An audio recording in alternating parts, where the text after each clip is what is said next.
इस दुनिया में एक औरत पर सबसे बड़ा जुल्म यही है कि उसे उसकी मर्जी के बगैर एक ऐसे काम में डाल दिया जाए जिसमें रोज उसकी इज्जत नीलाम हो। यानी कि एक औरत के साथ सबसे बुरा किया जाने वाला सुलूक शायद यही होता है जहां पर उसे एक बाजार में बैठा दिया जाता है और हर आने जाने वाले की उस पर नजर होती है और कोई भी उसको इस्तेमाल कर सकता है। इसके बदले में उसे पैसे दे दिए जाते हैं। लेकिन इज्जत के बदले में पैसों का सौदा बहुत ही ज्यादा घटिया सौदा है। ये कोई भी समझ सकता है। मजबूरी में इंसान क्या कुछ नहीं करता। यह सब भी मजबूरी में ही किया जाता है। और इसी तरह एक मर्द पर सबसे बड़ा जुल्म यह है कि उसके सम्मान पर बार बार चोट की जाए और उसका सम्मान, उसकी इज्जत उससे छीन ली जाए। मेरे साथ भी यही मामला था। मैं एक ऐसे घर में पैदा हुआ जहां मुझे आसपास बहुत सारी औरतें नजर आती थीं, जिसमें से कुछ मेरी बहनें थीं। एक मेरी माँ थी। मैंने अपने बाप को कभी ना देखा था। वह इस दुनिया में था ही नहीं। इस घर में मेरे अलावा और कोई लड़का नहीं था, पर लड़कियां बहुत सारी थीं जिनको मैं अपनी बहनें ही समझता था। हम लोग इसी तरह बड़े हो गए। जब 12 साल का हुआ तो पता चला कि जिस जगह को मैं अपना घर समझता था, दरअसल वह घर नहीं है। मेरी बहनें और मेरी माँ जिस जगह पर रहती थी वह एक कोठा था, और अफसोस तो यह था कि उस कोठे की मालकिन मेरी माँ थी। मैं समझता था कि यहाँ पर औरतें रहती हैं, मर्द आते हैं, यहाँ पर कोई कारोबार होता है, कोई काम होता है। पर मुझे जब पता चला कि यहाँ क्या काम होता है तो मैं हैरान रह गया। आहिस्ता आहिस्ता यह बात मुझे समझ आ गई और मुझे यह भी पता था कि यही मेरी जिंदगी है और मुझे यही सब कुछ करना है। जब तवाइफों के घर में बेटियां पैदा होती है तो वह खुश हो जाती है कि चलो पैसे कमाने की एक और मशीन पैदा हो गई। लेकिन जब किसी तवायफ खाने में कोई मर्द पैदा होता है तो वह एक गली बनकर रह जाता है, जिसको दलाल कहते हैं। मैं भी वक्त के साथ साथ दलाल बन के रह गया था। मेरी अपनी भी बहनें थीं, लेकिन मेरी माँ ने उनको इस काम में नहीं डाला हुआ था। मेरी माँ भी तो इस काम में शायद मजबूरी में ही आई थी, क्योंकि मेरे बाबा इस दुनिया से चले गए थे और ससुराल वालों ने उनसे सब कुछ छीन के बेटियों समेत उनको सड़क पर फेंक दिया। मैं तो यहीं पर पैदा हुआ था। उस वक्त मैं अपनी माँ के पेट में था। काश कि मैं दुनिया में आता ही ना, क्योंकि जब तक मैं इस दुनिया में आया मेरी जिंदगी बर्बाद हो चुकी थी और सब कुछ लुट चुका था। अब मैं एक दलाल बन गया और उस कोठे की बाकी तवाइफों की दलाली करने लगा। मेरी माँ ने मेरी बहनों को इस काम में न लाने की कसम खाई थी। अपनी बेटियों के साथ यह जुल्म कौन बर्दाश्त करता है भला, इसलिए उन्होंने उनको बस पढ़ाई लिखाई करने के लिए ही छोड़ा हुआ था और कहा था कि वह बस शिक्षा हासिल करे और परमात्मा से लो लगाए। मैं ये काम अभी नहीं छोड़ सकती, क्योंकि अभी वह बहुत ज्यादा मजबूर है। जब हम किसी को दूर से देखते हैं तो सोचते हैं कि वह यह काम छोड़ क्यों नहीं देता। इसमें क्या मसला है, लेकिन काम छोड़ना इतना आसान नहीं होता। काम छोड़ते तो कहाँ जाते, खाते कहाँ से? हमारा तो घर भी अपना नहीं था। यह इमारत भी किराए पर ली हुई थी, और यहाँ पर जो इतनी सारी औरतें थीं उनका क्या होता? उनको सड़क पर फेंक देते तो फिर उनके साथ भी तो यही सब कुछ होता। यहाँ पर तो पैसे मिल रहे थे, सड़क पर तो मुफ्त में होता। और फिर मेरी जवान बहनें थीं, इनका लेकर माँ कहाँ जाती? अब तो माँ के नाम के साथ यह कालीख लग चुकी थी। अब तो यह 7 नस्लों तक भी धुलने वाली नहीं थी।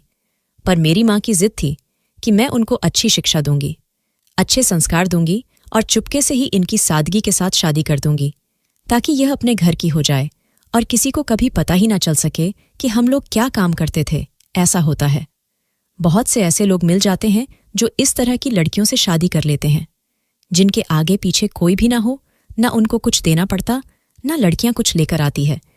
बस उनको घर में काम करने के लिए और बड़े बूढ़ों को संभालने के लिए या घर में रखने के लिए एक औरत मिल जाती है। ऐसा नहीं है कि ऐसी औरत खुश नहीं रहती है। मेरी बहनों की किस्मत थी, उनके साथ बस एक यही काम ठीक था। एक दिन मैं बाजार में जा रहा था तो मेरे हाथ लगने से किसी का सामान जमीन पर गिर गया तो दुकान वाले ने मुझे गुस्से से कहा कि ओए, तू देख के नहीं चल सकता। उसने मुझे पंजाबी में गाली दी और मुझे दलाल कहा। मुझे इस बात पर बड़ा गुस्सा आ गया।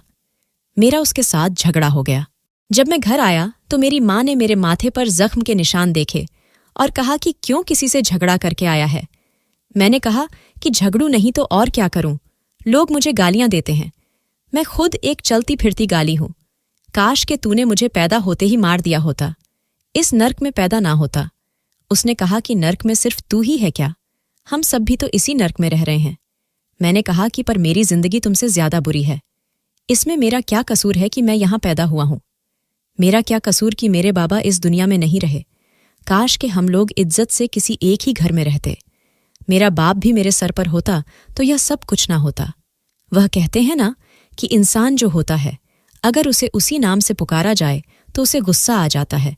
पुलिस वालों को जब रिश्वतखोर कहा जाता है तो वह गुस्सा हो जाते हैं। तवायफ को तवायफ कहते हैं तो वह बुरा मान जाती है। चोर को चोर कहने से वह बहुत बुरा मानता है। इसी तरह जब मुझे दलाल कहा गया तो मैं भी बुरा मान गया। मुझे भी गुस्सा आ गया, लेकिन असल में मैं दलाल ही तो था। एक दिन हमारे कोठे पर एक मासूम लड़की को लाया गया जिसकी उम्र कम थी, लेकिन वह बहुत ज्यादा खूबसूरत थी। मुझे तब पता चला जब मुझे कमरे से आवाज आई। ये एक ऐसा कैमरा था जहां पर कोई भी नहीं जाता था क्योंकि उसकी छत एक तरफ से टूटी हुई थी। उस कमरे से आवाजें आ रही थीं, जैसे वहां पर कोई लड़की मौजूद है, रो रही है, मदद के लिए बुला रही है। मैं जैसे ही दरवाज़ा खोलने लगा, मेरी माँ कहने लगी कि इस दरवाजे को खोल के तू क्या करना चाहता है? पागल बड़ी मुश्किल से इस लड़की को यहां पर बंद किया है।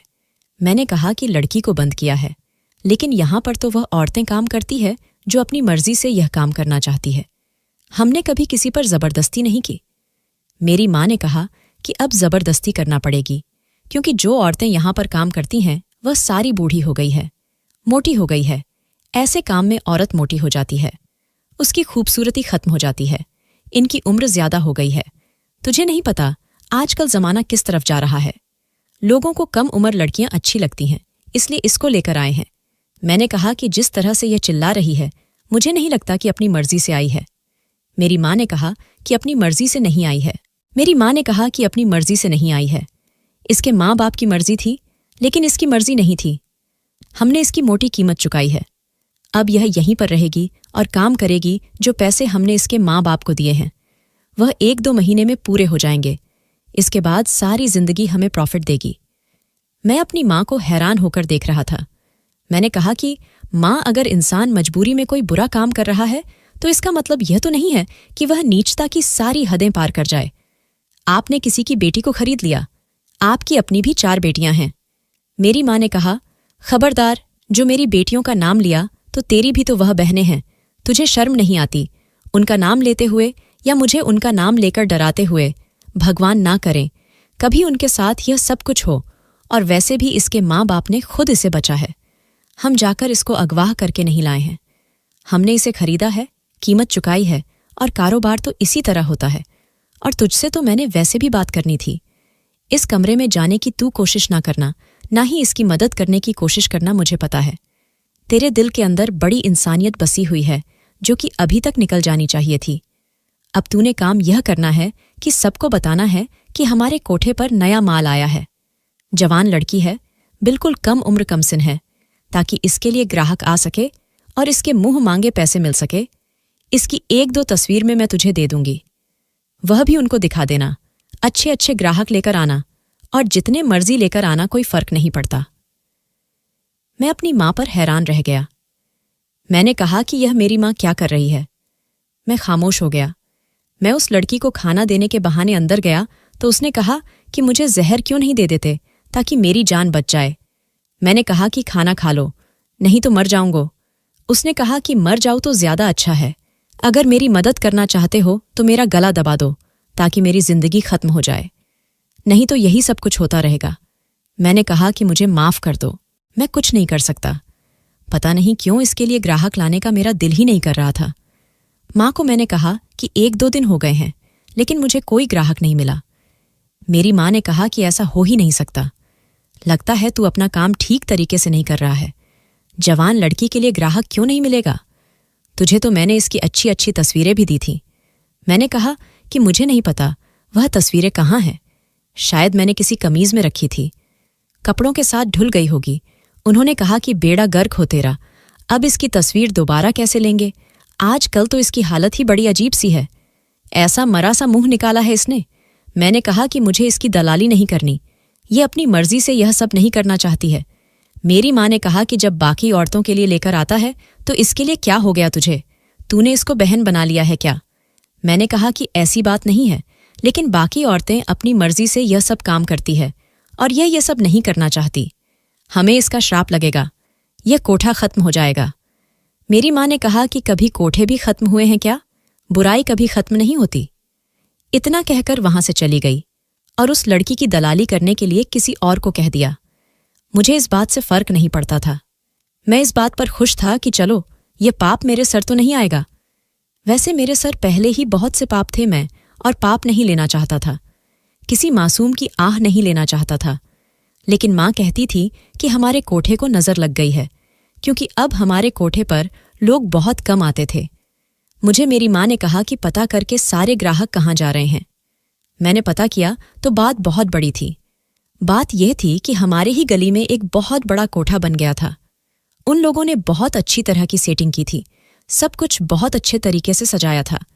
ऐसी वाले कमरे बनाए थे और वह लोग वहां पर ग्राहकों को मुफ्त में शराब भी पिलाते थे, इसलिए सब लोग वहां जा रहे थे। हमारे पास क्या था? यह इमारत तो बिल्कुल ही पुरानी टूटी फूटी सी हो गई थी। किसी ने इस पर पैसा ना लगाया था। इस कोठे से बदबू आती थी। यहां पर तो खड़े होने का भी दिल नहीं करता था, इसलिए सब लोग वहां जा रहे थे। मेरी माँ की दुकानदारी बंद हो रही थी और वह बहुत ज्यादा परेशान थी। अब तो ऐसा होने लगा कि उन लोगों ने यहां पर काम करने वाली लड़कियों को भी ऑफर देना शुरू कर दी कि आप हमारे यहां काम करें तो हम आपको ज्यादा पैसे देंगे। औरतों का क्या था? मैं तो उनको औरतें ही कह रहा था, पर थी तो वह तवाइफे। उनके दिमाग तो ऐसे बना दिए जाते हैं कि उनको पैसे के अलावा और कुछ नजर नहीं आता, जहां उनको 4 पैसे ज्यादा मिले। वह वहां क्यों न जाती? आखिर को इतना सब कुछ लुटा के बदले में पैसे भी कम मिले तो क्या फायदा? यहां पर कुछ तवायफ है। बहुत बड़ी उम्र की और मोटी हो गई थी, लेकिन उनको वह वहां पर दूसरे कामों के लिए रख रहे थे और इसमें भी उनको ज्यादा पैसे दे रहे थे। हमारे यहां से लड़कियां वहां जाने लगी। अब हमारे पास बस वह एक कम उम्र लड़की ही रह गई और कुछ बूढ़ी तवायफ थी, लेकिन वह इस काम के लिए सही नहीं थी। वह बस यहाँ के काम किया करती थी, खाना इत्यादि बनाया करती थी। काम बिल्कुल खराब हो गया। मेरी माँ ने भी कहा कि लगता है किसी की नजर लग गई है। मेरी माँ बड्ढी अजीब थी, ऐसे काम को भला किसकी नजर लगेगी? कौन ये चाहेगा कि वह ऐसा काम करे? पर असल बात तो यही थी कि उन लोगों के आने की वजह से हमारा काम खराब हुआ था। वह तो दिन ब दिन तरक्की ही करते जा रहे थे।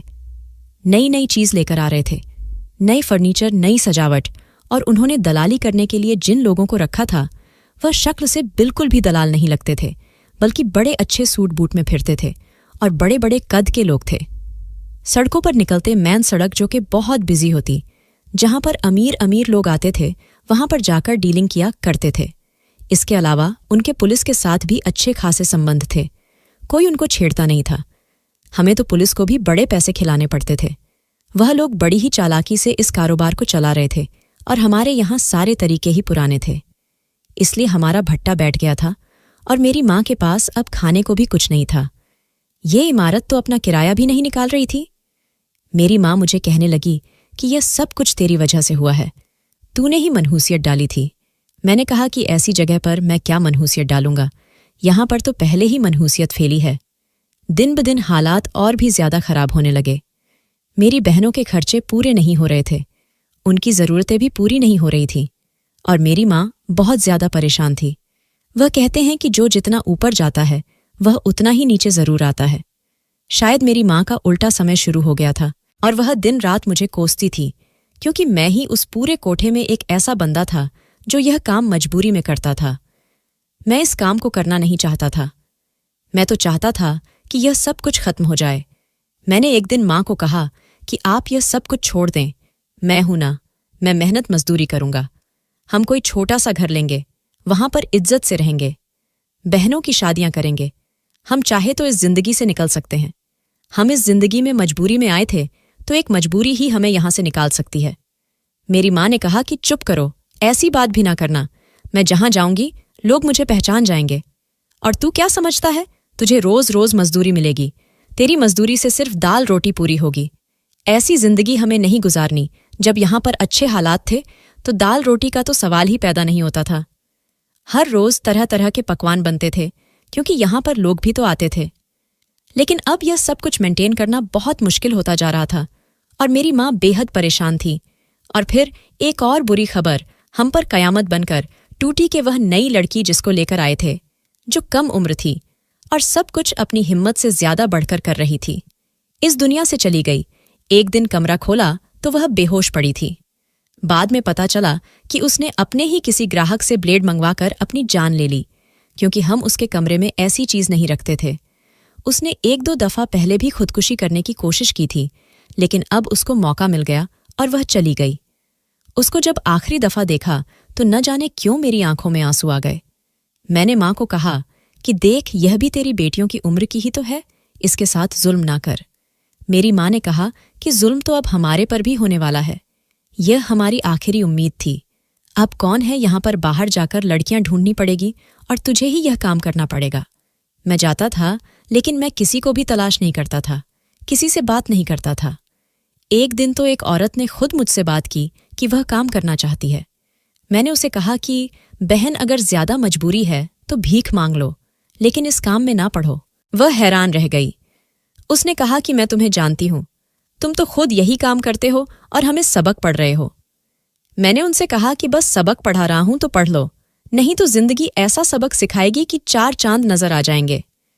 वापस आता तो यही कहता कि मुझे तो कोई मिल ही नहीं। मेरी मां को पता चल गया था कि मैं झूठ बोल रहा हूं।